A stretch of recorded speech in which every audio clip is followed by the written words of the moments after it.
So if we assume that this is a semi-permeable membrane and it's to represent a gut epithelial cell and the lumen of the gut, and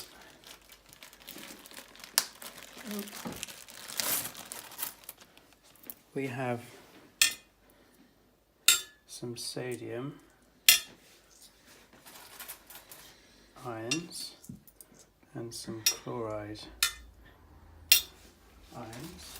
And so the 1p coins are representing Chloride and sodium. And we've got, let's assume we've got roughly, I should probably put these in here, roughly equal amounts of water. Is anything going to move? No, because they're both equal. Okay, so there's a number of things that you can do. So if you imagine this was your drink,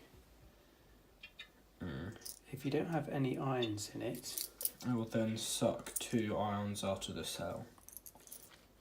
Well, it would suck 1 piece of sodium and 1 piece of potassium, if whatever they are. Sodium and chloride. So if that's the case, then things will equal themselves out like that, yeah?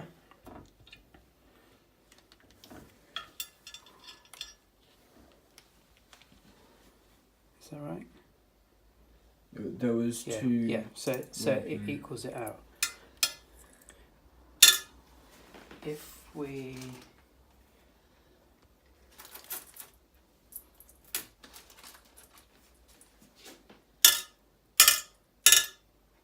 If we put in a whole load of sodium and chloride in whatever we drink, what's that going to do? Pull water out of the gut? No. Out of the gut lining. So in order to get the concentration right, water is going to go out. Yeah? So the gut has a number of mechanisms for absorbing water. So if things are equal either side,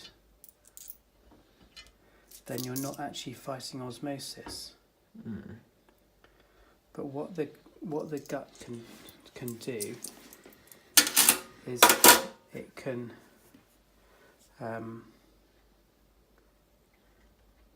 it can passively absorb water, or it can actively absorb it. So if it, let's see if I can get this right. If it actively absorbs the sodium through active transport, which requires energy, what's going to happen with the water? There's going to be a lower concentration of water on this side and a higher on that side. So it will move water across. It'll absorb some water.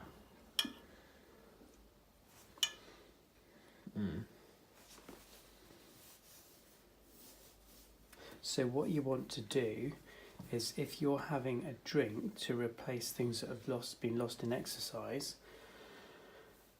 you don't want it to be fighting the natural osmolarity, but you need it to have things that can be actively absorbed. And so one of those would also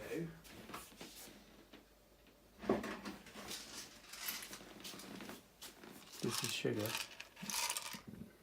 glucose.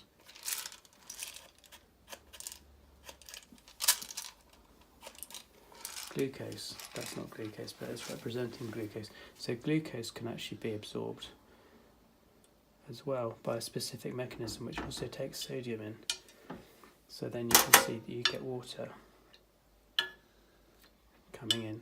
And then you'd have a lower concentration of the whatever the 1p coins are representing, surely.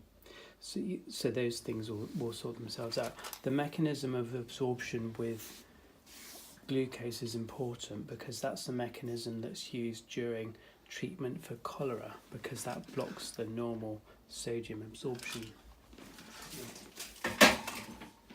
So I think if you were trying to make a drink to replace the fluids that are lost during sweat, they need to be as close as possible to what's actually within your gut lining, and have the components that actually allow the active transport mechanisms to be used. Thank you very much, Tim.